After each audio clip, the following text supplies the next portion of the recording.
भी घरे आमर राजी नथिले कि मु राजनीति को निजर कैरियर करे बोली उधर जो मते टिकट रू वंचित हेली मते टिके मानसिक टिके फ्रस्ट्रेशन आसी जाइतला जो मते लागुनी किछि प्रभाव पड़ला बळे 2029 निर्वाचन निश्चित कांग्रेस जितिबो मु तो एस्ट्रोलॉजर नुहे जे 100% कंफर्म करमी जितियो बोली 2024 निर्वाचन रे कांग्रेस अधिक भोट पाइछि यार कारण अनेक श्रेय दियंती जो प्रार्थी थे असित पट्टनायक मु तांको टिकट छाड़ी थरनी कहि लोक माने आपन को राजनीतिक समर्थन न देबार कारण कोन ताने नियर अबाउट 46000 वोट हेतला 46000 2022 रो वोट मो बेले कमी हेतला किंतु मोर जो कंटीन्यूअस वर्क परे 2022 रे 46000 वोट हेतला आपन गूगल नु भी देखि परिबे न आमे हेलु कैडर आमे सैक्रिफाइस करिवा सिकिछु हमर सिमति जे गुटे जिंस जबरदस्ती मांडी बसी धरि मु 5 वर्ष खटी जुनी सिमिने आमे खुला हस्तरे बुलुहाई भी मते फोन कले नलिनी मु चाहूची छिड़ा पई तू कोन कहू मते मते पचारि जंदी मतामत कोन दे मु सतर कोन आपनकर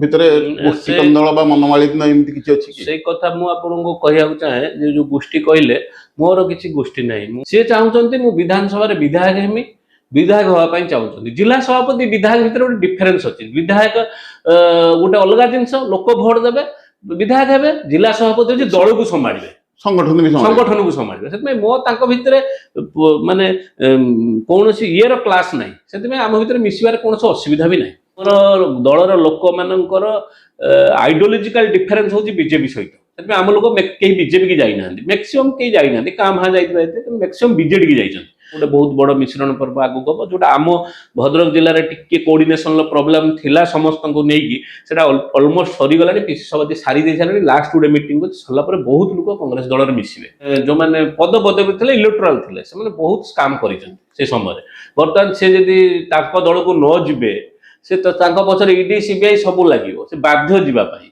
सेमानु से ब्लैकमेल करिके नउचंदी आ सेमाने जिबे युवपीढ़ी माने कोन करचंदी एमाने समस्त बड़ बड़ नेता बड़ बड़ जो अभिजात जो सुना चामच धरिक जन्म होइचंदी सेही भला लोक पछर धाउचंदी निजे नेतृत्व नवा पई चेष्टा करना मोर सब बेले कांग्रेस दलर थिला बेले भी मोर उद्देश्य रही मु बहुत युवक मानक प्रमोट करे युवक मानक उठेया चेष्टा करे जे तमे काउंसिलर हुआ तमे सरपंच हुआ सब युवक मानक उठेया पई चेष्टा मध्यवित्त परिवार रु साधारणतः कोनोसी लोक उच्च पद पदवी को जीवा क्वचित प्राय पुणी राजनीति रे सफलतार सीढ़ी चढ़ा आउ एक काठिकर पाठ दर्शक बंधु आमे सेमिति जने मध्यवित्त परिवार मनीष को पाइचंती जहाँकर बापा हेले जने आदर्श शिक्षक माता जने सुगृहिणी जिला कांग्रेस से मंग धरिचंती से कहीं नुहे से आपण मानकर प्रिय छात्र पूर्वतन छात्र नेता एवं पूर्वतन भद्रक महाविद्यालय सभापति जिला कांग्रेस भद्रक जिला कांग्रेस से मध्य अधुना सभापति भाव कार्यरत भद्रक विधानसभा निर्वाचन मंडली से मध्य प्रार्थी भाव प्रतिद्वंदिता करि आछिचंती यूथ मानकर आइकन कुआ श्री नलिनीकांत महांती को आज आम स्टूडियो रे पाइचंती आपण को चाणक्य टीवी तरफ अनेक अनेक स्वागत नमस्कार श्रीजुक्त महांती आपण सहित कथा हेबा आपण मन खुली आम सहित कथा हेबे दर्शक मानक आपणकर कथा कहिबे आपणकर प्राथमिक राजनीतिक जीवन विषय सम्यक धारणा दियंती दर्शक मानक आम मो जने मध्यवित्त परिवार पिला बापा माँ दी जन जाक शिक्षक बापा माँ जेहेतु दी जन जाक शिक्षक आम पिला बेलू केबे भी घरे आमर राजी नथिले कि मु राजनीति को निजर कैरियर करे बोली किंतु जेतोले मु पिला बेले आम मोर जन्म हला गर्दपुर भूयामला गर्दपुर सेठी मु जन्म हवा परे पिला बेले स्कूल जाउथली तृतीय चतुर्थ श्रेणी रे पाठ पढ़ुली सेतबेले आम गाँ को जो नेता मैंने आसती समस्ते आम गाँ लोक मैंने घेरी जाइए समस्या विषय पचारती विभिन्न कथा पचारती घेरिकी पिला माने रुहतु आमको भी स्कूल डाकी आनती आम पाखर छिड़ा हूँ लाइन में छिड़ा हूँ से गोटे गोटे किसी कर नेतृत्व नवार गोटे मन भितर गोटे उत्साह जागी जोटा कि परवर्ती समय मुझे पाठ पढ़ी भद्रक हाईस्कल पढ़ी भद्रक हाईस्कल पढ़ला भद्रक कॉलेज गली भद्रक कॉलेज छात्र राजनीति 96-97 +2 छात्र राजनीति कांग्रेस दल NSY विंग्स छात्र राजनीति से सामिल हो गली छात्र कांग्रेस काम करने आरंभ कली छात्र कांग्रेस काम करने आरंभ करी कैंडिडेट मैंने देले आम सांग मैंने सब +2 कल्चरल सेक्रेटरी छेड़ाले +3 छेड़ाले निजे भी छिड़ा हाँपाई बहुत इच्छा है जे बारंबार 6-7 थर आम भद्रक कॉलेज रे छात्र कांग्रेस हारीचु बोध हुए देवाशीष महांती करते आमर थिले छात्र कांग्रेस कथा बुझुले आमर कुनी भाई बुझुले देवरूप महांती जे कि बड़ भाई से बर्तमान अच्छा कांग्रेस दल में से छात्र कांग्रेस जिला सभापति थिले से समय ता परवर्ती अवस्था मु निजे भद्रक कॉलेज रे प्रेसिडेंट भाव में छिड़ा हेली 2003-04 एकाडेमिक ईयर छिड़ा हेली से मु भद्रक कॉलेज जो छिड़ा हेली से मोर PG 5th ईयर मु बहुत भल भोट्रे जीति जीति सारापर से दिन ठार पूरा एक्टिव राजनीति आसली तापर मु छात्र कांग्रेस राज्यर साधारण संपादक हेली छात्र कांग्रेस स्टेट कोऑर्डिनेटर हेली 13टा जिले में इंचार्ज हेली 13टा जिलार सभापति कली तापर छात्र कांग्रेस ऑल इंडिया रे भी काम कली जम्मू काश्मीर भाया जगह श्रीनगर रही 6 मास मेंबरशिप ड्राइव कर छात्र कांग्रेस विभिन्न जगह प्रोग्राम मानक मत पठा जाए करे तापर पुणी युव कांग्रेस को आसली युव कांग्रेस जिला सभापति हेली युव कांग्रेस आमर गोटे श्रीजुक्त राहुल गांधी नेतृत्व में गोटे आला इलेक्टोराल पॉलिटिक्स जोटी माने मध्यवित्त परिवार लोक जो माने यूथ तांको सामना को आनिया पई गोटे युव कांग्रेस प्रोग्राम आरंभ होला इलेक्टेड वे रे युव कांग्रेस प्रेसिडेंट हवा सेतरे मु सारा ओडिसा रे सबुठो अधिका वोट मार्जिन ले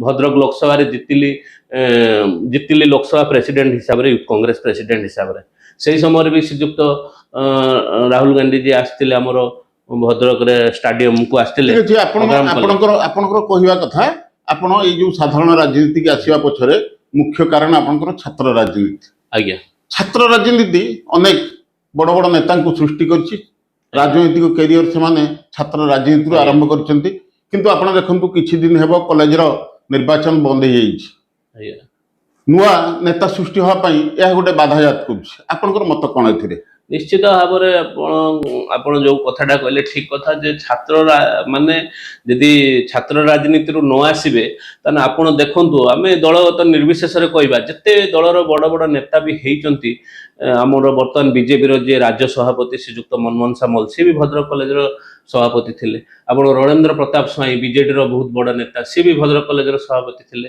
आपणकर प्रफुल्ल घड़ई सी भी भद्रक कॉलेज सभापति प्रफुल्ल सामल भी थे एमाने समस्ते जुगल किशोर पट्टनायक मुझे जानी नहीं भद्रक कॉलेज सभापति थे ना सभापति नथिले राजनीति रे एई जो छात्र राजनीति से आसी बहुत छात्र राजनीति आसी एथिरे निश्चित भाव में छात्र जीवन राजनीति के आसवा आसिले संघर्षपूर्ण भाव में आसती मुझे आपको आउ गोटे कथा कहवाक चाहे छात्र राजनीति जो मैंने आसी से निश्चित भाव में कार्यशैली अलग हम टिके भितर टिके स्वच्छता रहा काम कर भी ढंग टिके अलग रहा परिश्रमी सी हे एटा निश्चित भाव में टिके छात्र मानकर कॉलेज रे जो किछि वर्ष हबो निर्वाचन बंद हो जाइछि तापर आपनकर मत सेटा सरकार गोटे बहुत भूल निष्पत्ति छात्र माननकु सेठी बंद कर दबा तांको राजनीति तांको आनिया को न दबा पारिवारिक परंपरा राजनीति करवा पारिवारिक सिस्टम राजनीति करवाटा भूल जिनस किसी नुआ पिला नुआ लोक नुआ जिनस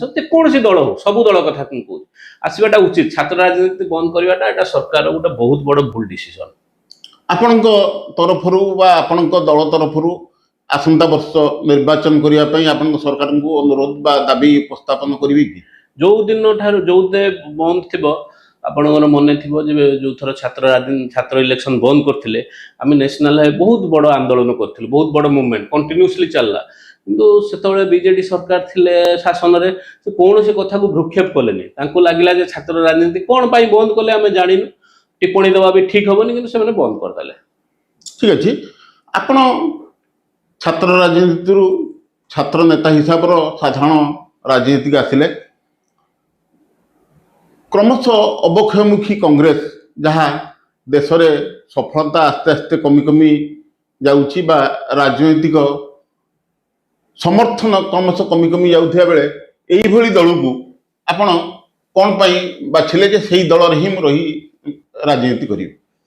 ତା ପଛର କାହାଣୀ କ'ଣ? ଛାତ୍ର ରାଜନୀତିରୁ ଯେ NSY ରୁ କାମ ଆରମ୍ଭ କରିଥିଲି, ଯୋଉଥିରେ ଛାତ୍ର ରାଜନୀତିରୁ ବହୁତ ଥର କଂଗ୍ରେସ ଦଳର ଦଳ ତରଫରୁ ମୁଁ ଟ୍ରେନିଂ ନେଇଛି। ଏମିତିକି ରାୟବରେଲି ଆମେଥି ଯୋଉଠି ଆମେ 45 ଦିନ ଟ୍ରେନିଂ ନେଇଥିଲୁ। ନେତୃତ୍ୱ ସଂଗମରେ ଟ୍ରେନିଂ ନେଇଛି, ବିଭିନ୍ନ ରାଜଘାଟରେ ମହାତ୍ମା ଗାନ୍ଧୀଙ୍କର ସେଠି ବି ଆମେ ଟ୍ରେନିଂ ନେଇଛୁ, 7 ଦିନିଆ ଟ୍ରେନିଂ। ଆମେ ଗୋଟେ ଦଳର କେଡର ହିସାବରେ କାମ କରୁଛୁ। ତାପରେ ଦଳର କିଛି ନୀତି ଆଦର୍ଶ, କିଛି ସମସ୍ତଙ୍କୁ ନେଇକି ଚାଲିବାର ଯୋଉ କଳା, ସବୁ ଜାତି ବର୍ଣ୍ଣ ନିର୍ବିଶେଷରେ ଯୋଉ ଦଳର ଯୋଉ ଆଭିମୁଖ୍ୟ ରହିଛି, ବିଭିନ୍ନ ଚିନ୍ତାଧାରା ରହିଛି, ଯୋଉ ଭଳି ଭାବରେ ଗାନ୍ଧୀଜୀ ନେହେରୁଜୀଙ୍କର ଆଦର୍ଶ ଯୋଉ ଭଳି ଭାବରେ ଅନୁପ୍ରାଣିତ ହେଇ ମୂଳରୁ କଂଗ୍ରେସ ଦଳର ସାମିଲ ହେଇଛି। ବର୍ତ୍ତମାନ ଶ୍ରୀଯୁକ୍ତ ରାହୁଲ ଗାନ୍ଧୀଙ୍କର ଯୋଉ ଯେତେବେଳେ ୟୁଥ ମାନଙ୍କର ସେ ପ୍ରଥମେ ଆରମ୍ଭ କଲେ, ୟୁଥ ମାନଙ୍କର ଟ୍ୟାଲେଣ୍ଟ ହଣ୍ଟ ଗୋଟେ ପ୍ରୋଗ୍ରାମ ଆରମ୍ଭ ହେଲା ଛାତ୍ର କଂଗ୍ରେସରୁ, ସେଇଥିରେ ମୁଁ ସିଲେକ୍ଟ ହେଇକି ଯାଇଥିଲି। ତାଙ୍କ ପାଖରେ ପର୍ସନାଲ ଇଣ୍ଟରଭ୍ୟୁ ଦେଲା ପରେ 45 ଦିନ ଟ୍ରେନିଂ ନେଇଥିଲି। ସେଥିପାଇଁ ସେ ସମୟରେ ଗୋଟେ ମାନେ ବହୁତ ଥର ଦେଖା କଲା ପରେ ଶ୍ରୀଯୁକ୍ତ ରାହୁଲ ଗାନ୍ଧୀଙ୍କୁ ତାଙ୍କ ପ୍ରତି ଅହେତୁକ ଗୋଟେ ମନ ଭିତରେ ଦୁର୍ବଳତା ସୃଷ୍ଟି ହେଇଛି, ଯୋଉଥିପାଇଁ କି ବହୁତ ବେଳେ ବହୁତ ସମୟରେ ବିଭିନ୍ନ ଅପସନ, ବିଭିନ୍ନ କଥା ଆସିଲା ପରେ ବି ଅଲଗା ଦଳକୁ ଯିବା ପାଇଁ ମୁଁ କେବେ ଯାଇନାହିଁ। କଂଗ୍ରେସ ଦଳରେ ହିଁ ଅଛି, କଂଗ୍ରେସ ଦଳ ନୀତି ଆଦର୍ଶରେ ଭଲ ପାଇବାରେ ଅଛି। ଆପଣଙ୍କର ଅନେକ ଅଭିଯୋଗ କରନ୍ତି ରାହୁଲ ଗାନ୍ଧୀଙ୍କ ନେତୃତ୍ୱ ବୋଧହୁଏ କଂଗ୍ରେସକୁ ଆଗକୁ ଯିବାକୁ ଦେଉନାହିଁ। ବିରୋଧୀମାନଙ୍କର ଅଭିଯୋଗ, କଂଗ୍ରେସ ଦଳ ତରଫରୁ ହିସାବରୁ ଆପଣମାନଙ୍କର ନିଶ୍ଚିତ ନେତା ହେଉଛନ୍ତି ରାହୁଲ ଗାନ୍ଧୀ। ତାଙ୍କ ନେତୃତ୍ୱକୁ ଆପଣ କେମିତି ଦେଖନ୍ତି? ସିଏ ଜଣେ ବହୁତ ମିଷ୍ଟାଭାଷୀ। ମୁଁ ଯେତିକି ପର୍ସନାଲି ତାଙ୍କ ସହିତ ବହୁତ ଥର ମିଶିଛି, ଦେଖା କରିଛି, ଇଣ୍ଟରଭ୍ୟୁ ଦେଇଛି।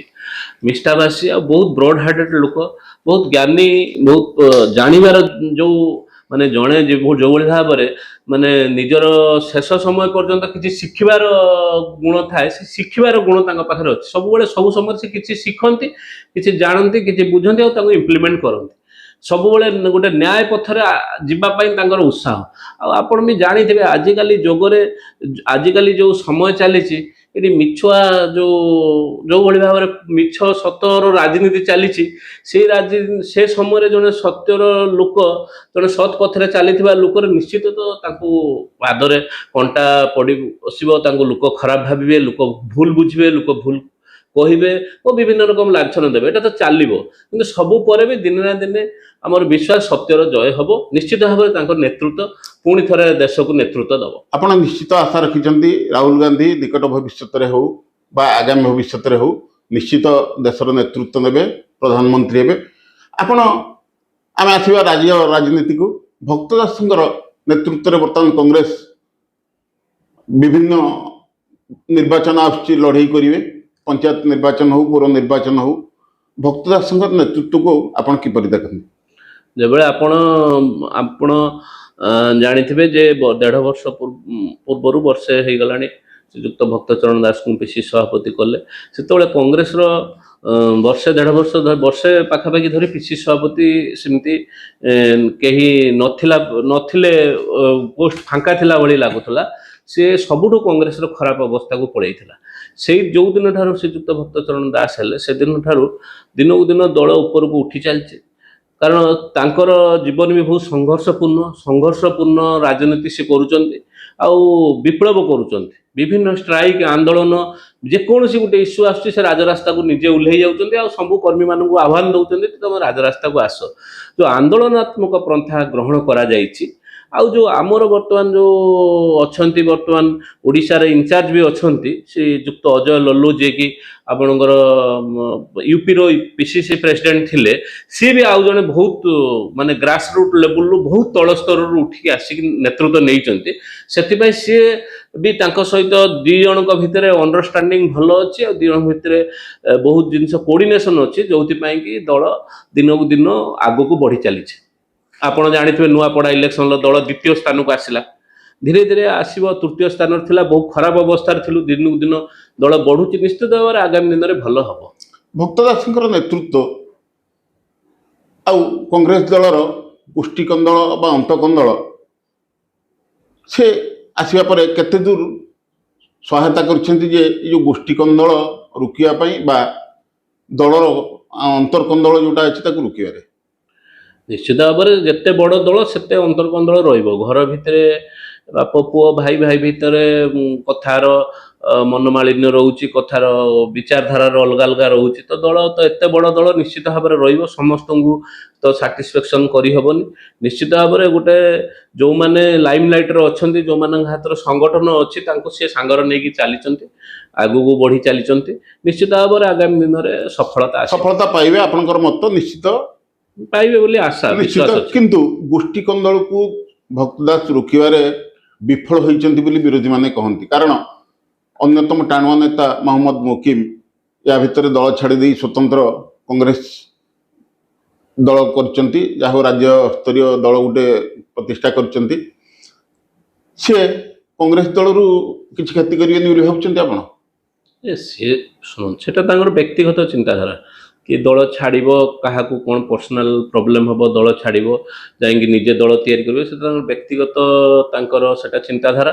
କିନ୍ତୁ ରହିଲା କଂଗ୍ରେସ ଦଳର ରାଜନୀତି କରିବାକୁ ହେଲେ ମୂଳ ମନ୍ତ୍ର, ମୁଁ ଯେତିକି 25-26 ବର୍ଷ ମୋର କଂଗ୍ରେସ ଦଳରେ ହେଇଗଲାଣି, ମୂଳରେ ପେସେନ୍ସ ରଖିବାକୁ ପଡ଼ିବ। ସବୁବେଳେ ସବୁ ସମୟରେ ଆପଣଙ୍କ ସମୟ ସାପେକ୍ଷରେ ଯିବ, ଯେ ଆପଣଙ୍କୁ ଯାହା ଚାହିଁବେ ସେଇଆ ହେବ। ମୋର ସ୍ପେସିଫିକ ପ୍ରଶ୍ନ ହେଲା, କଂଗ୍ରେସ ଦଳ ସେ ଛାଡ଼ି ଯାଇକି ଯେତେବେଳେ ଆଉ ଗୋଟେ ଦଳ କରୁଛନ୍ତି କଂଗ୍ରେସ ଜନତା ଦଳ, ଆପଣଙ୍କର କଂଗ୍ରେସ ଉପରେ ୟାର ପ୍ରଭାବ କିଛି ପକେଇବ? ମତେ ଲାଗୁନି କିଛି ପ୍ରଭାବ ପଡ଼ିଲା ଭଳିଆ। ଆପଣଙ୍କର 147ଟା ନିର୍ବାଚନ ମଣ୍ଡଳୀରୁ ସେ ଯେତେ ଥର ଏବେ ମିଟିଂ ବି କଲେଣି, ସେମିତି କେହି ପ୍ରଭାବଶାଳୀ ନେତା କଂଗ୍ରେସରୁ ଯାଇକି ଯୋଗ ଦେଇନାହାନ୍ତି କି କିନ୍ତୁ ଯାହା ତର ଅଛି ସଂଗଠନ ଯିଏକି ଗଲେ କିଛି ଭୋଟ ମାଇନସ୍ ହେଇଯିବ, ସେମିତି କୌଣସି ନେତା ଯାଇନାହାନ୍ତି। ବର୍ତ୍ତମାନ ସୁଦ୍ଧା ତ ମୁଁ ଦେଖୁଛି କେହି ଯାଇନାହାନ୍ତି। ମତେ ଲାଗୁନି ତାର କୌଣସି ପ୍ରଭାବ ରହିବ। ଆପଣ କହିବା କଥା ଆସନ୍ତା 2029 ନିର୍ବାଚନ ନିଶ୍ଚିତ କଂଗ୍ରେସ ଜିତିବ? ନିଶ୍ଚିତ ଜିତିବ, ପ୍ରୟାସ ତ ନିଶ୍ଚିତ ଚାଲିଛି, ସଂଘର୍ଷ ବି ଚାଲିଛି, ସବୁ ପ୍ରକାର ଚାଲିଛି। ମୁଁ ତ ଆଉ ଆଷ୍ଟ୍ରୋଲୋଜର ନୁହେଁ ଯେ 100% କନଫର୍ମ କରିମି ଜିତିବ ବୋଲି, କିନ୍ତୁ ପ୍ରୟାସ, ସଂଘର୍ଷ ଆଉ ରାଜନୈତିକ ଆଭିମୁଖ୍ୟ ଆଉ ଆଗକୁ ଯାହା ବି ଭିଜନ, ସେଟା ସବୁ ପ୍ରକାର ପିସିସି ସହିତ କୋଅର୍ଡିନେସନ ହେଇକି ଜିଲ୍ଲା ଗୁଡ଼ିକର ଚାଲିଛି। ଆମେ ଭଦ୍ରକ ରାଜନୀତିକୁ ଆସିବା। ଭଦ୍ରକ ରାଜନୀତିରେ କଂଗ୍ରେସ ନିଶ୍ଚିତ ଏକ ଦୃଢ଼ ଆସନ ଭାବେ ପ୍ରତିପାଦିତ କରି ଆସିଛି। କଂଗ୍ରେସର ବହୁ ନେତାମାନେ ୟା ଭିତରେ ଏଠୁ ଯାଇକି ମନ୍ତ୍ରୀ ହେଇଛନ୍ତି, ରାଜ୍ୟର ନେତୃତ୍ୱ ବି ନେଇଛନ୍ତି। କଂଗ୍ରେସ ଦଳ ଭଦ୍ରକ ଜିଲ୍ଲାର କ୍ରମଶଃ ଦୁର୍ବଳ ହୋଇଗଲା ଭଳି ଲାଗୁଛି। କାରଣ ଗତ ନିର୍ବାଚନରେ ଆମ ଭଦ୍ରକ ବିଧାନସଭା କ୍ଷେତ୍ରରେ କଥା ଯଦି ଦେଖିବା, 2019 ଅପେକ୍ଷା 2024 ନିର୍ବାଚନରେ କଂଗ୍ରେସ ଅଧିକ ଭୋଟ ପାଇଛି। ଏହାର କାରଣ ଅନେକ ଶ୍ରେୟ ଦିଅନ୍ତି ଯେ ପ୍ରାର୍ଥୀ ଥିବା ଅସିତ ପଟ୍ଟନାୟକକୁ। କାରଣ ତାଙ୍କ ପରିବାରର କିଛି ଭୋଟ ଅଛି, ଭୋଟ ବ୍ୟାଙ୍କ ତାଙ୍କର ଅଛି, ସେଇ ଭୋଟ ପାଇଁ କଂଗ୍ରେସ ଅଧିକ ଭୋଟ ପାଇଲା। ଏଥିରେ ଆପଣଙ୍କର ମତ କ'ଣ? ସେଇଟା ତ ନିଶ୍ଚିତ ଭାବରେ ଠିକ କଥା, ନ ହେଇଥିଲେ ବି ଠିକ କଥା। ମୁଁ ତାଙ୍କୁ ଟିକଟ ଛାଡ଼ିଥାନ୍ତି କାହିଁକି, ଯେତେବେଳେ 2019 ବେଳେ କଂଗ୍ରେସର ବହୁତ ଖରାପ ଅବସ୍ଥା ଥିଲା। କଂଗ୍ରେସ ଦଳର ଯେତେବେଳେ ପ୍ରାର୍ଥୀ ମାନେ ମିଳୁନଥିଲେ, ବହୁତ ଜାଗାରେ ବହୁତ ପ୍ରୋବ୍ଲେମ ଭିତରେ କଂଗ୍ରେସ ଥିଲା। 19ରୁ 24ଟା ଗୋଟେ ସଂଘର୍ଷପୂର୍ଣ୍ଣ ଥିଲା କଂଗ୍ରେସ ପାଇଁ, କାରଣ ସେତେବେଳେ ଏତେ ମାନେ କଂଗ୍ରେସ ବିରୋଧରେ ଚାଲିଥିଲା ୱେଭଟା। ସେଇ ସମୟରେ ମୁଁ 19ରେ ଯେତେବେଳେ ପ୍ରାର୍ଥୀ ହେବା ପାଇଁ ନିଷ୍ପତ୍ତି ନେଲି, ସେ ସମୟରେ ପ୍ରାର୍ଥୀ ସେମିତି ଭଲ ବି ମିଳିନଥିଲେ। ସେ 19 ବେଳେ ପ୍ରାର୍ଥୀ ଯେତେବେଳେ ମୁଁ ହେଲି, ସେତେବେଳେ 13 ଦିନ ଥାଏ ଇଲେକ୍ସନ, ମୋତେ ଟିକଟ ଦିଆଗଲା। ସେ 13 ଦିନ ଭିତରେ ଯାହା କରିକି 23,000 ସମଥିଙ୍ଗ କି ଭୋଟ ମିଳିଲା ମୋତେ, ଯେଉଁଥିରେ କି ମୁଁ ପଞ୍ଚାୟତ ଆଉ ମ୍ୟୁନିସିପାଲିଟିରେ ମିଶିକି 23,000 ପାଇଥିଲି। କିନ୍ତୁ ମୁଁ 2014 ପରେ ବର୍ଷେ 2 ବର୍ଷ ପାଇଁ ମୁଁ ଭୁବନେଶ୍ୱର ପଳେଇଥିଲି। ବର୍ଷେ 2 ବର୍ଷ ନୁହେଁ, 18 ପର୍ଯ୍ୟନ୍ତ ପଳେଇଥିଲି। 14 ପରେ 18 ପର୍ଯ୍ୟନ୍ତ ପଳେଇଥିଲି। ତାହା ବି ଆପଣଙ୍କ ସମ୍ମୁଖରେ କହିବା ପାଇଁ ମୁଁ କୁଣ୍ଠାବୋଧ କରୁନି।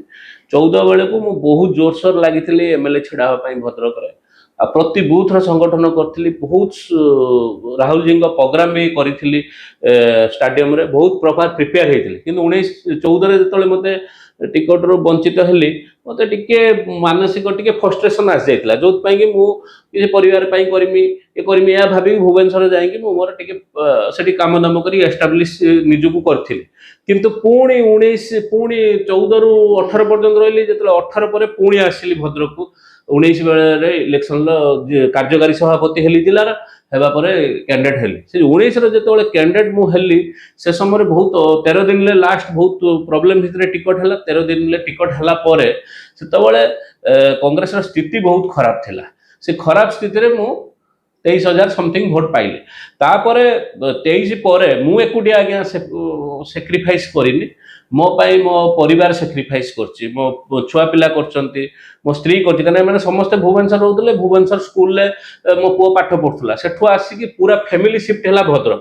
ଭଦ୍ରକରେ ଆସିକି ସେ ପୁଅ ବି ପଢିଲା, ଟୋଟାଲି ଫ୍ୟାମିଲି ଶିଫ୍ଟ ହେଲୁ। ଆଉ ମୁଁ 19ରୁ 24 କଣ୍ଟିନ୍ୟୁଅସଲି ଆପଣମାନେ ଦେଖିଥିବେ 416ଟା ପ୍ରୋଗ୍ରାମ କରିଛି। ବିଭିନ୍ନ ସରକାରୀ ଦଳର ବିଭିନ୍ନ ସ୍କାମ ବିରୁଦ୍ଧରେ, ବିଭିନ୍ନ AICC ପ୍ରୋଗ୍ରାମ, PCC ପ୍ରୋଗ୍ରାମ ସହିତ ଆମର ଭଦ୍ରକ ଜିଲ୍ଲାର ବିଭିନ୍ନ ମେଡିକାଲ କଲେଜ ହଉ, ଭଦ୍ରକରେ ବିଶ୍ୱବିଦ୍ୟାଳୟ କରିବା ପାଇଁ ହଉ, ମଦ ବିରୋଧୀ ହଉ, ଡ୍ରଗ୍ସ ବିରୋଧୀ ହଉ, 100 ପ୍ରୋଗ୍ରାମ କରିଛି। ଆମେ ମାନେ କେବଳ ନୁହେଁ, ଦର୍ଶକ ମାନେ ବି ଦେଖିଥିବେ ଯେ କିନ୍ତୁ ଭଦ୍ରକ ଜିଲ୍ଲାର ପ୍ରତ୍ୟେକ ଲୋକଙ୍କର ସୁବିଧା ଅସୁବିଧାରେ ଦଳ ମତ ନିର୍ବିଶେଷରେ ଡାକ୍ତରଖାନା ଠାରୁ ଆରମ୍ଭ କରି ତାଙ୍କର ବିବାହ ଉତ୍ସବ ପର୍ଯ୍ୟନ୍ତ ଆପଣ ପ୍ରାୟ ପହଞ୍ଚିଥାନ୍ତି, ସହାନୁଭୂତି ଦେଖେଇଥାନ୍ତି, ଯଥାସାଧ୍ୟ ଆର୍ଥିକ ସହାୟତା ବି କରିଥାନ୍ତି। ତାପରେ ବି ଲୋକମାନେ ଆପଣଙ୍କୁ ରାଜନୈତିକ ସମର୍ଥନ ନ ଦେବାର କାରଣ କ'ଣ?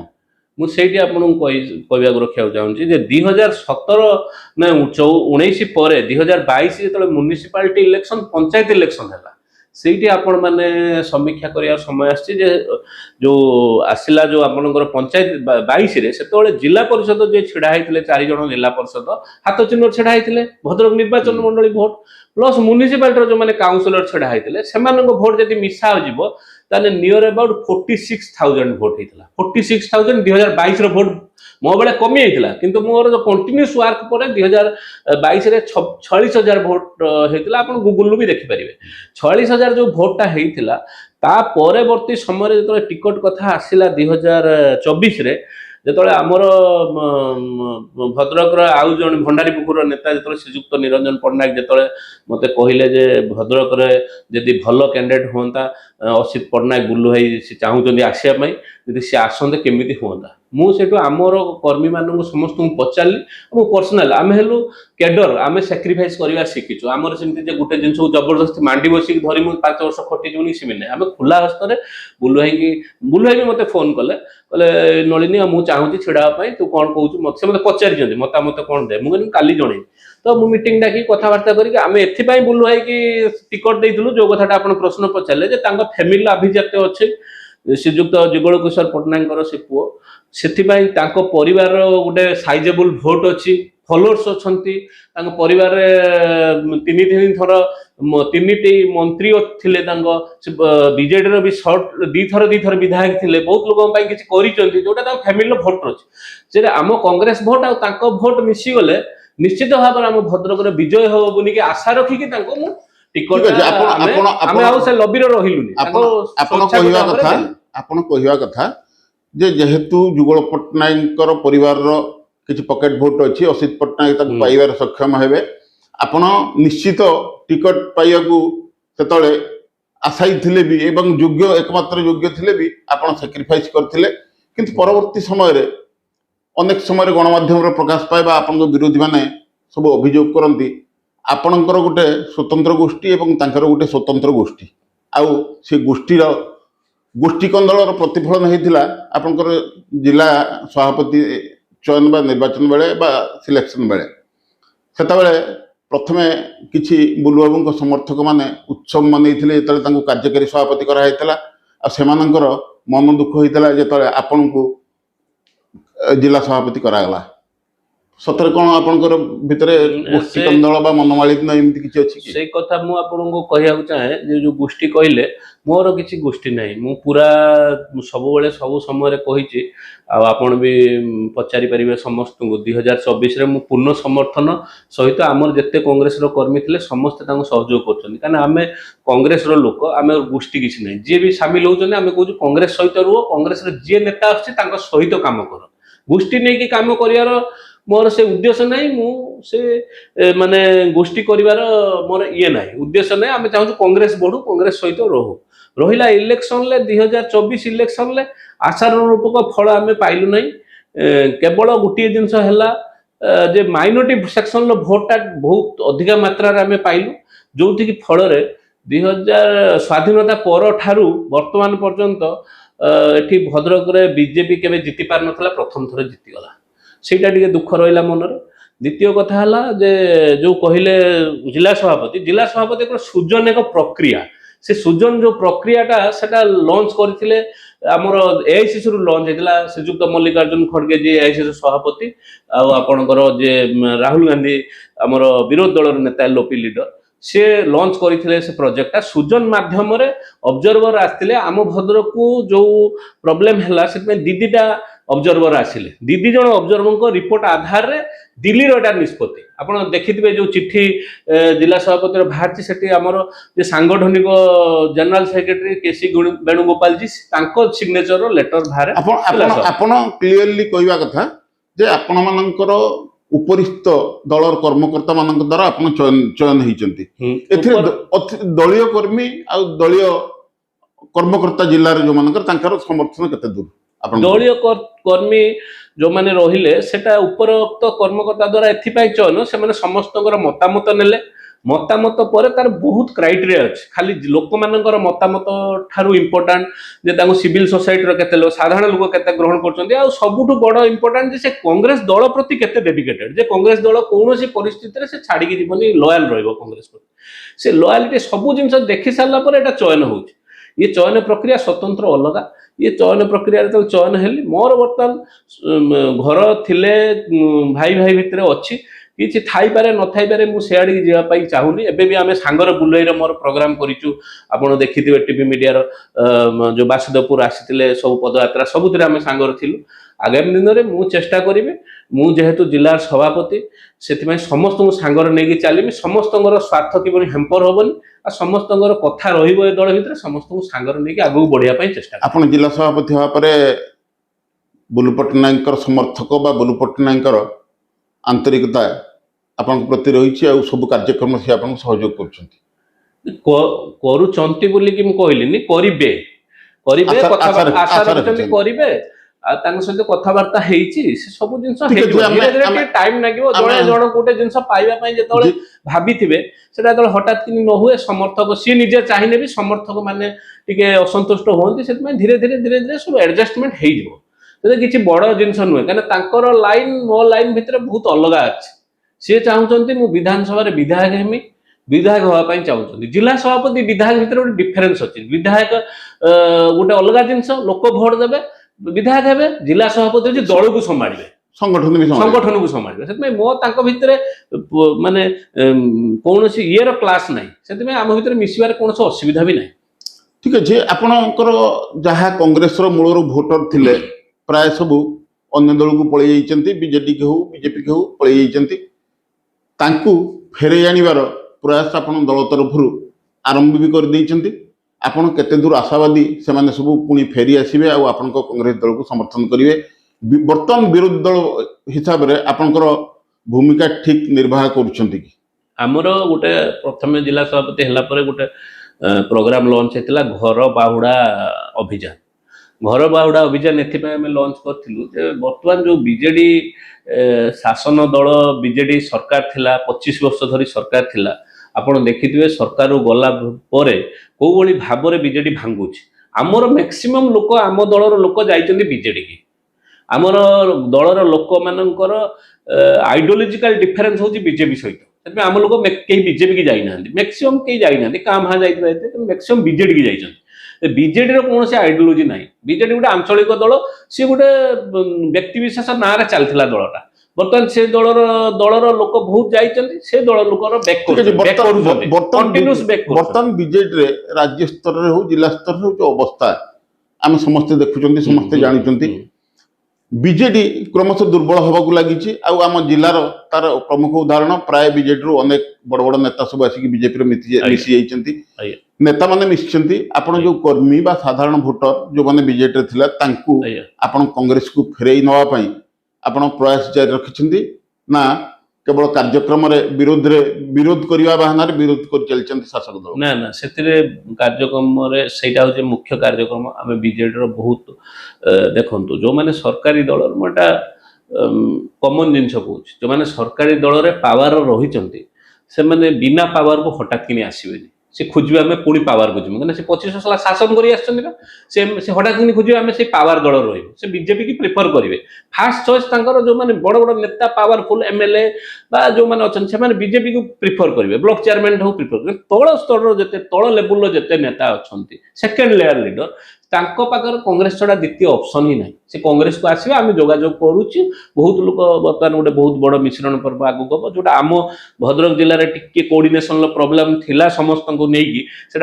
ऑलमोस्ट सरीगला पीसी सभापति सारी दे सारे लास्ट गोटे मीटिंग सरला बहुत लोग कांग्रेस दल में मिसवे माने कौ माने जो माने हाथ में भोट अच्छी नेता माने सब पावर ओरिएंटेड से सरकारी दल रे से गोटे सरकारी दल आज बंद होगा पुणी आउ गोटे सरकारी दल को जी पुणी सरजी पुणी आम दल आसे पुणी चेष्टा करेंगे आम आप देखो गणमाध्यम प्रत्येक दिन सोशल मीडिया प्रत्येक दिन बीजेपी दलर मिश्रण पर्व चलती राज्य स्तर हो जिला स्तर हो समस्त की से चेष्टा कर दल को बीजेडी हो अन्य दल हो नहीं आसापी तार मुख्य कारण बीजेडी जो मैंने थे जदि से नहीं न आसती हे तो से कांग्रेस को पलि जाए आ कांग्रेस को पलि गले भविष्य में क्षतिकारक हम तेणु सी नहीं आसते दिन बीजेपी दल रे संतुष्ट रे आपण दल को फेरवे ना फेरवे ए प्रकार असेसमेंट आपन पाखर अछि निश्चित से सरकारी दलर जेहेतु अच्छा सरकारी दलर कायदा कटकणा करिकी से विभिन्न रकम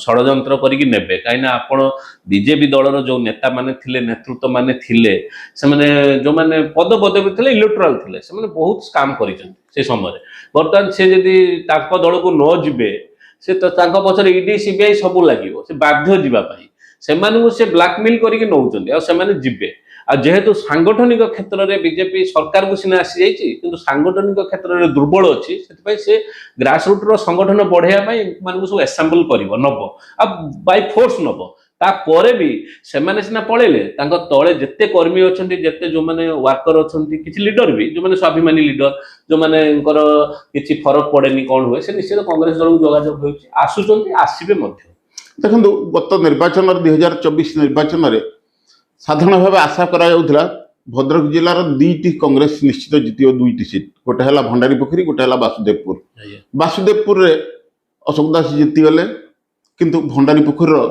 कांग्रेस हारीगला आउ निरंजन पट्टनायक भाया टाणुआ लोक हारीगले आपण वासुदेवपुर एक रोल मॉडल कहीं वासुदेवपुर बहुत कम पैसा कर्मी मैंने भोट दे जीते आपण गोटे जिनस मो राजनीति मुझे शिखी जो कर्मी मैंने हाथ रू पैसा खर्च करती पैसा निजे पकेट रू खर्च करती निजर पुंजी की खर्च कर नेता पछर जिताती सेठी हारिबा बहुत कष्ट सेठी जितबार येटा निश्चित ठीक है जोटा वासुदेवपुर हैला वासुदेवपुर बहुत कर्मी माने आपन को कहिया कथा जे पैसा देगी जीते आपन कहिया कथा वासुदेवपुर रे अशोक दास निजे जने आदर्श श्रेणी लोक एवं से तांकर निजस्व क्रेडिट पे से जीती लोक माने पकेट रू पैसा देकी तांको जितेइचंती खर्च करिके भंडारीपुर रे कोन भंडारीपुर निरंजन पट्टनायक पाखरे कोन टका नथिला ना ना भंडारीपुर सेठी असुविधा कोन हैला ना भंडारीपुर बहुत बड़ स्ट्रेचर लीडर हेले श्रीजुक्त निरंजन पट्टनायक दीदी थर पीसीसी प्रेसिडेंट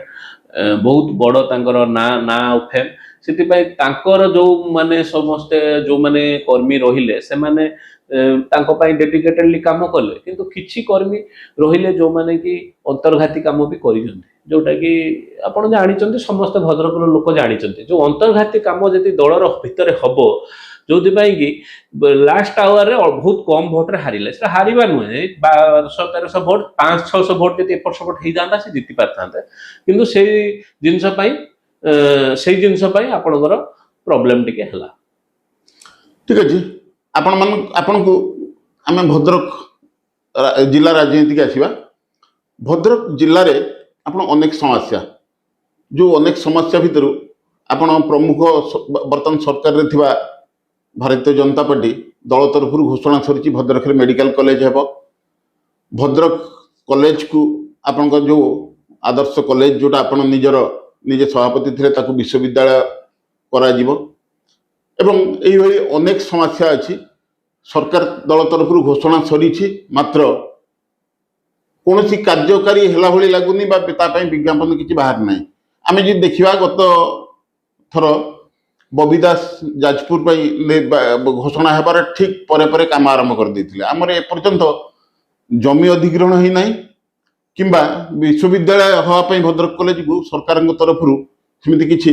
नीतिगत निष्पत्ति नेला भाया जना पड़ना आपणकर कांग्रेस दल तरफ यहाँ जोरदार आंदोलन बा विरोध करने आरंभ करदे कि आमर आपण जानिथिबे जे आमे बारंबार मेडिकल कॉलेज भद्रक रे मेडिकल कॉलेज भद्रक रे विश्वविद्यालय पाई जो भाव में आपणकर क्रिया अनुष्ठान कमिटी करता सहित सामिल होगा संगे संगे कांग्रेस स्पेशली कांग्रेस दल तरफ 1924 भी बारंबार भद्रक बंद डाकरा दी 27टा सॉरी 29 केस मो ना रेजिस्टर मुझे बारंबार कोर्ट बेल हो विभिन्न से सब बंद पाई रास्ता रोक पाई ये आम करूँ आम लोक मान ना भी केस एकुटिया मो ना नुहे बहुत लोक मान भी किंतु बीजेपी सरकार कथा गुड़िक संपूर्ण पानी गार भद्रकवासी नुहे सारा ओडिशावासी जानते कारण से जहाँ जहाँ कहीकि आसते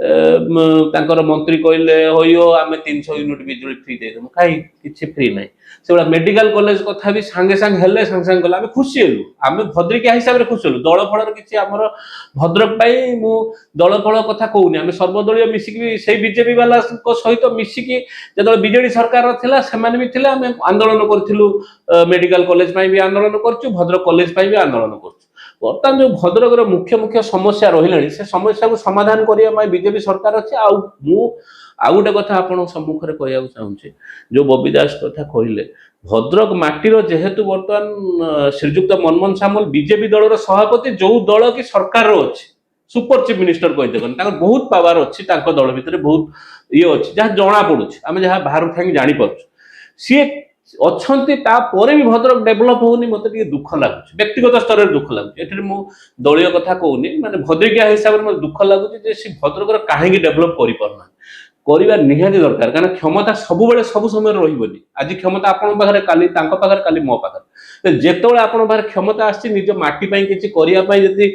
आपणकर परिवार दक्षता अच्छी आपण नेतृत्व अच्छी आप ओडिशा को दिग्दर्शन दौरान भद्रक कहीं करूना इमिडिएट आपण जगह कलेक्टर पाखे बसिकी मेडिकल कॉलेज जगह अधिग्रहण कर सांगे सांगे गोटे गोटे दिन फाइनाल करदे आ भद्रक कॉलेज रे आमे पढ़ी आसलु आपण भी पढ़ी सांगे सांगे भद्रक कॉलेज को विश्वविद्यालय डिक्लेयर करदे कथा आ भितर जो अच्छी टाउन भितर जो हॉस्पिटल अच्छी से गोटे सिटी हॉस्पिटल डिक्लेयर करदे कथा कहीं सेठी मेडिकल आ भद्रक लोक माने टाउन लोक माने हेटी कहीं एटू गोटे मेडिकल अच्छी ऑलरेडी एक्जिस्टिंग एटा भूतकुठी हवा अपेक्षा एटा गोटे सिटी हॉस्पिटल सेठी गोटे मेडिकल कॉलेज आठी आम भद्रक विश्वविद्यालय ये 4-5टी जिनस जदि भद्रक करे लोक इतिहास मन रखिए ताधर से गोड़ाऊँ आज काली 1.5 वर्ष टपिगला 1.5 वर्ष सरकार हो गला ठीक अच्छे आम तो आंदोलन करूँ आम आंदोलनकारी आंदोलन करूँ आम लोक मान जनइबू लोक मान बतेबू किंतु ऑन रिजल्ट जो मैंने करवा लोक से भी आम भद्रक लोक से करूना दुख लगुच आपणकर